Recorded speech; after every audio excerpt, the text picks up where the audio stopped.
Hello and welcome. My name is Bob Remedi. I'm a biology teacher at College of Lake County, and in this video today, we're going to show you a little bit about what makes a prairie a prairie. In this video, we're going to look at the characteristics of a prairie, the characteristics of the organisms that you would find in the prairie, and some of the specific organisms we find at the CLC Prairie. So I'm glad you're here with us. Come on with me and let's see what we can find.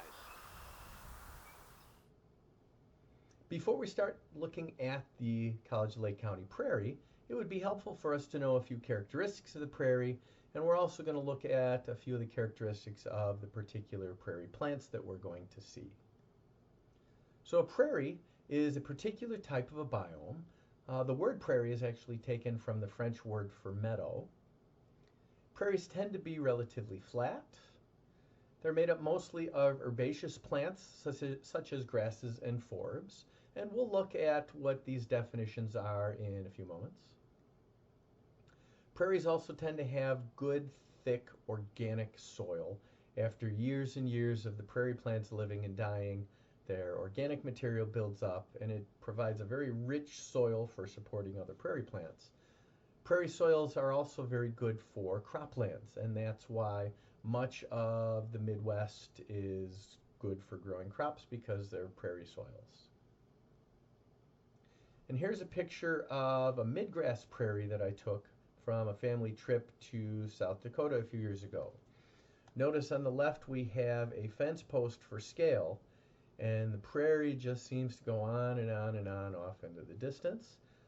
You can see it's kind of mixed grass, although the grasses are tending to be kind of small here, with just a few small, well, they're big trees, but they look pretty small off in the distance.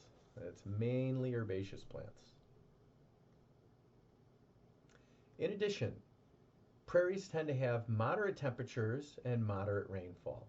And part of the reason for the moderate rainfall is because the prairie tends to be in the rain shadow of the Rocky Mountains. Now, what do we mean by this? So here we see the Pacific Ocean. This is the west coast of the United States, and then we see the Rocky Mountains. As prevailing winds are blowing in off of the oceans, that air that is containing a lot of moisture that is evaporated off of the ocean is pushed inland. Now, by the time the air is getting to the Rocky Mountains, it's pushing the air upwards. And as you increase in elevation, the air tends to get colder. And because the air that's carrying all this water is going up over the Rocky Mountains here, as the air cools, the water vapor in the air is going to condense, and it's going to cause the precipitation to fall, the water to fall out as rain or snow. So by the time the air gets over the Rocky Mountains heading towards the prairie, much of the water has fallen out of the air, and as a result, we're not going to see an awful lot of rain immediately east of the Rocky Mountains there. So the prairie tends to be in the rain shadow of the Rockies. There's not going to be as much precipitation. And that's why when we look at this map of the United States, we see the three different types of prairie here. In lighter green, we have shortgrass prairie, which can tolerate less precipitation. We've got the midgrass prairie over here, so there's a little bit more precipitation here. And by the time we get more to the Midwest, certainly here's Illinois and Lake County would be up over here. We would be more in the range for tallgrass prairie, where there would be more precipitation. And this little arrow here is showing how the precipitation is tending to fall. Less out west, more towards the east. Now, an important characteristic of prairie plants is that prairie plants tend to have very deep roots. Okay, off to the left is a type of a grass called switchgrass. For scale here, this plant tends to be between 3 and 6 feet tall, but notice how deep the roots are over here. So most prairie plants are going to have very long, deep roots. Some of these historical drawings you can also see here. Notice we have scale 1 foot, 2 foot, 3 foot above ground, 1 foot, 2 foot, 3 foot below ground. And for many of these plants, the vast majority of the mass of the plant is going to be found underground. In fact, if you look at this lupin right here, Plant itself will get around 2 feet, maybe a little bit higher, a little bit taller. But the roots here go down 8 feet below ground. Now contrast this with poa, which is a genus that includes things like the Kentucky bluegrass, and these tend to have very short roots. So this makes good lawn. It probably doesn't do too well in the prairie. Why do prairie plants have deep roots? Well, stay tuned because we're going to be talking about that in just a few moments. So now we've started going into the CLC Prairie itself. And you may have heard me recently throwing around terms like woody and herbaceous. Okay, when we're talking about a woody plant like this beautiful cottonwood tree here, as the name implies, the stems of these plants have wood in it. So if you find a dead branch like this one and you break it off, it snaps really nicely, and we would cut into the trunks here, it would be fairly recognizable as wood. So this stuff is hard. When it's dry, it burns real well in campfires. Different from this would be herbaceous plants. Like this is, I believe it's Kentucky bluegrass that I found growing in the edge. Herbaceous plants have herb as their root word, and unlike the woody plants, these have real bendy stems, so I can wrap them around my finger like this. Okay, so woody species have wood in them and they tend to be very strong. Herbaceous species tend to have this nice bendy stems. Now when we're looking at herbaceous plants like the grass here, some of them are grasses. Okay, you can identify grasses as when you look at the leaves have veins traveling that are parallel, traveling in such a way that they're parallel to one another. And they have flowers, but the flowers tend to be pretty small and not very showy. Okay, now this differs from this type of herbaceous plant. It has a bendy stem, but the general term we use for this one is a forb, F-O-R-B, forb. And forbs are different from grasses in that they tend to have more showy flowers, and when you look at the veins of the leaves, the veins tend to be very branched. Now, don't be upset at me for picking this forb. This particular forb is known as crown vetch. It is not native to Illinois prairies, and in fact, it's invasive, and we'll talk more about that shortly. But no native plants have been harmed in the filming of this video. So a moment ago in the video, I mentioned that no native species had been harmed in the filming of this video. And then, while that's certainly correct, we should probably talk about what we mean by a native versus a non-native species. A native species is one that has historically been found in a particular area, and as a result, we have food webs that are fairly complex involving these species. Non-native species are those that have not historically been found in an area and are generally introduced into an area often through human involvement. Now, the area that we're looking at right here shows more close up some of those plants I had before called crown vetch. And although crown vetch is certainly a pretty flower, it has these kind of showy pink and purple petals on them, which is why they were introduced into the area in the first place, because people thought they were pretty in gardens. Unfortunately, the seeds from crown vetch have now made its way into native areas. And as you can see from this area here, we've got crown vetch growing so thick, along with another non-native I'll show you in a minute, that it's crowding out a lot of the native species that we would see growing here. Okay, so generally we don't like non-native species, particularly because when they're introduced to an area, there may not be predators or parasites that are able to keep their numbers down. So in the case of the crown vetch here, as its population is increasing, there's not an awful lot that's able to eat it, so it will go through and take over a particular habitat. Now, another example of a non-native species is one I'm holding up for you right here. This is called Queen Anne's lace. Queen Anne's lace is the form of wild carrot. And Queen Anne's lace was accidentally introduced in the United States in hay that was brought over from Europe. Unlike the carrots that we cultivate for food, the wild carrot does not have a root that is useful for food, although some livestock will in fact eat Queen Anne's lace here. And it's called Queen Anne's lace because later on in the summer and the fall, it produces these real pretty showy flowers that look kind of like white lace. So, you can always tell when you have Queen Anne's lace because if you take it and you crush the flowers or the leaves up in your fingers, it will smell a little bit like carrot.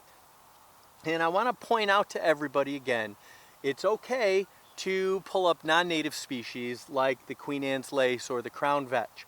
But you won't see me doing any of this with native species because the general philosophy is when you're out in any of the forest preserves or the natural areas, you don't want to harm any native wildlife. So you take only pictures and you leave only footprints.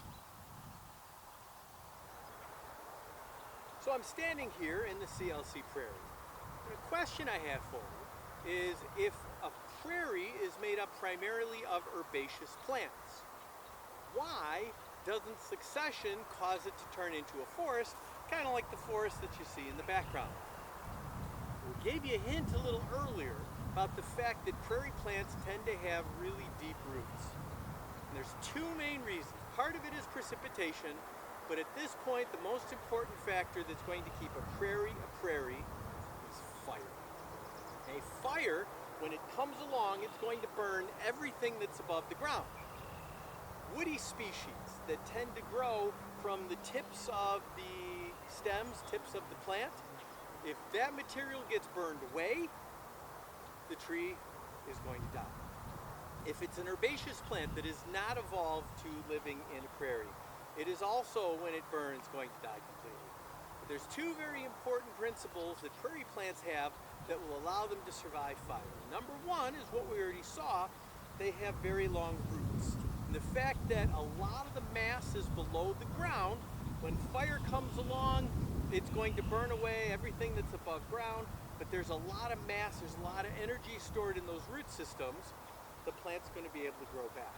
And the second reason why it's going to grow back is because, unlike most other plants, prairie plants, the new tissue that grows to allow the plant to get bigger is found either right at the ground level or slightly below it. So if fire comes along and burns away everything above ground, the prairie plants are all set to be able to grow back. As a result, nothing that is able to grow in the presence of fire will grow back until a number of years later as seeds are brought there, but the prairie plants that are able to survive fire and grow back very quickly are going to be able to survive quite well. So prairie plants really depend on fire in order to be able to grow. Now naturally prairie fires would occur as a result of lightning. Also something a lot like fire would be grazing animals like bison or deer. When they come along, they'll eat everything above the ground or trample everything that is above ground. Prairie plants are going to be able to survive and come back, whereas most other plants will not be able to. So since we don't have an awful lot of grazing animals around here, I mean we have some deer, but we don't have the herds of bison in the thousands or the millions. Fire is really required in order to keep a prairie a prairie. And in fact, in the CLC prairie and in many prairies, we will periodically burn, and it's usually done in the spring or the fall. You want to have the soil kind of wet, not too terribly dry. You don't want to have big hot fires. You want to have small fires that don't burn too hot so that the prairie plants can come back. So prairies are managed and are burned periodically in order to keep prairie plants there. And if you look, periodically I'll show you there's a small patch of woody plants like the cottonwood trees that I showed you earlier.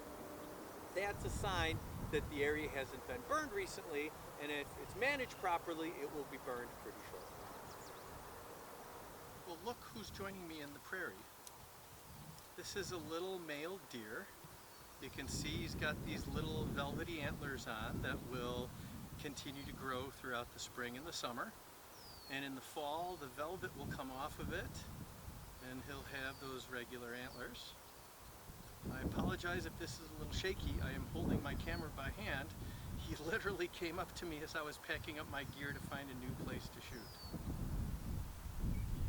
So the area we see right now is right at the boundary between an area that has lawn grass like Kentucky bluegrass in it and some prairie plants that you see off to the right. Now the proper term we use for this is edge, or even better yet, the term is ecotone, E-C-O-T-O-N-E. And an ecotone represents a place where one habitat or one biome is going to end and another one starts up. And we would see ecotone between a prairie and a wetland, or where a wetlands ends and a forest were to start. But this particular ecotone that we see right here is the boundary between this lawn area that contains Kentucky bluegrass and some other grasses off to the left, as well as prairie plants that you see growing off to the right. So here's a really beautiful example of a type of a plant called milkweed. Now there are 2 or 3 different species of milkweed in the CLC Prairie. This one is called common milkweed, and if you notice, it has these nice big wide leaves that have a little bit of red going down the main vein, and it's just a beautiful plant. But in addition to being beautiful, it has an interesting relationship with a couple of different species of insects. But before we talk about that relationship, we need to talk about why it's called milkweed. Now, I promised I wasn't going to harm any plants in the making of this video. I do actually need to remove a leaf to show you something, but the plant will be just fine from this, I promise. So we're going to cut off a leaf, and you can see coming out of the leaf and coming out of the stem is this milky white sap, and that's how it gets its name, milkweed. The liquids inside of this sap are cardiac glycosides, so they're poisons. If you or I were to eat this plant, we would get pretty sick. But the monarch butterfly and the milkweed bug both feed exclusively on the milkweed. And interestingly, they have evolved to be able to tolerate these toxic alkaloids in the sap. As a result, as the insect, the monarch butterfly or the milkweed bug, and I'll put up some pictures here so that you can see them, as the larva butterfly, what we call a caterpillar sometimes, or the larval forms of the milkweed bug, as they grow and as they eat the milkweed plant, they begin to accumulate these toxic cardiac glycosides in their body. It doesn't harm them, but if a bird were to come by and to eat one of these insects, the bird would get very sick, or depending on how much of it ate, the bird could actually die. So when you see monarch butterflies and milkweed bugs, you notice they've got this pretty orange and black coloration. This is called aposematic coloration. What it basically is a warning to predators. Hey, don't eat me, I'm not good for you to eat. To show that this was the case, a study was done where they took blue jays, which are a type of bird, and they raised them indoors so they knew exactly what the blue jays had eaten. A blue jay was then given a monarch butterfly to eat. It ate it and it promptly threw it back up. It became sick. When they tried to feed blue jays more monarch butterflies, the blue jays learned that these were not good to eat, and they would refuse monarch butterflies. Now, another cool relationship exists here. There's a butterfly that is also orange and black colored called the viceroy butterfly. And the viceroy butterfly doesn't feed on the milkweed here, so it does not have any of these toxic chemicals inside. However, if it looks so similar to a monarch butterfly that if you put a viceroy in the cage with the blue jays that had eaten and learned to reject the monarchs, the viceroys actually won't, or the blue jays won't eat the viceroy butterfly. So viceroy butterflies have coloration that's similar to the monarch butterfly, and as a result, the viceroy is protected from being eaten even though it doesn't have these toxic chemicals inside. The next thing we'd like to talk about is how do you assess the health of a prairie? Well, one important thing we can do is to use a device like this, which is called a sample plot. This particular sample plot is made from PVC pipe, and it's 1 meter by 1 meter. So this gives us an area inside of 1 square meter. How exactly you use this depends on what your goal is. Now, biologists, if they're really looking for an in-depth examination of a prairie, they might do something called a transect, where they would draw a straight line that may go hundreds of meters, maybe even longer, and then every so often, perhaps every 10 meters or so, you would drop your sample plot and you would count all the plants that are inside of it. We're going to be a little less involved, and we're just going to take our sample plot and throw it to give us kind of a quick and dirty little view of what's going on with our sample size here. Notice that our plot has a string up and down and across to divide this into 4 equal pieces, and that's going to make it easier to count the plants that we're going to see. And literally what we'll do is we're going to throw this into the prairie, and it's going to land, and then we're going to count the plants that we see inside. And there's a couple things that we're looking for. Number one, we're looking for the number of different species, right? So in general, biologists like to have diversity. A high diversity of species is often a good sign. If we throw this and we end up with all 1 species of plant, and that's a plant that's tolerant of poor soil conditions or pollution, that could be a sign that we've got a low quality prairie or that there's something going on with it. However, if we get a whole bunch of different species here and they're found in high density, meaning we have lots of these plants packed close to one another, that's a greater sign that we've got a healthy prairie that is going to be good for attracting wildlife and for looking at the different prairie plants that we see. So we're going to take our plot here and see what we can find. So I just moved the camera and we can see where the sample plot landed. And boy, we've got some good information here already. So notice that we've split the area up into 4 smaller squares. It just makes it easier to identify the plants that way. And looking around, just doing a real quick diversity check, we've got some compass plant here, and actually it landed next to a compass plant that's in flower, and I'll show you that in a few minutes. We also see a real pretty forb that's just starting to bloom here, spiderwort. There's a number of different grasses, and then a couple things I'm not even sure about identifying. So if I was just to quickly guess what's going on here, and normally we wouldn't just guess, but just quickly looking around, I'd say there's probably 5 or 6 different species just in this one little area here. And then we'd come up with a total list of or total count of the number of plants that we would see. We would then do this for all 4 of the squares, and what this would tell us is the number of species and the number of plants per square meter. And that's a good number that we can use to tell us about the health of this particular prairie. Well, I've left the campus of College of Lake County for a few moments, and I'm here in Rowland Savannah, standing in this beautiful bunch of reed canary grass to give you an idea of what the tall grass would actually look like. So this is reed canary grass, and I'm 5'9" or so, so it's about up to my height.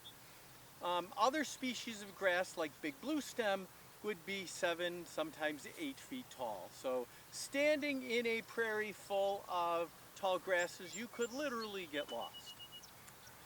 As we're kind of summing things up for this video, some things I want you to think about.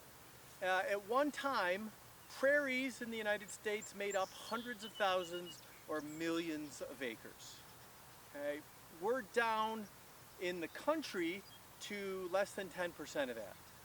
In Illinois, we're at less than 1/10 of 1% of what the native prairie used to be like, and much of the prairies are, like the CLC Prairie, relatively small, that make it difficult for wildlife to have a big area to roam in. So it's going to be very important that we are places like the Rowland Savannah and Native Seed Bank, where they actually will collect the seeds of plants throughout the year.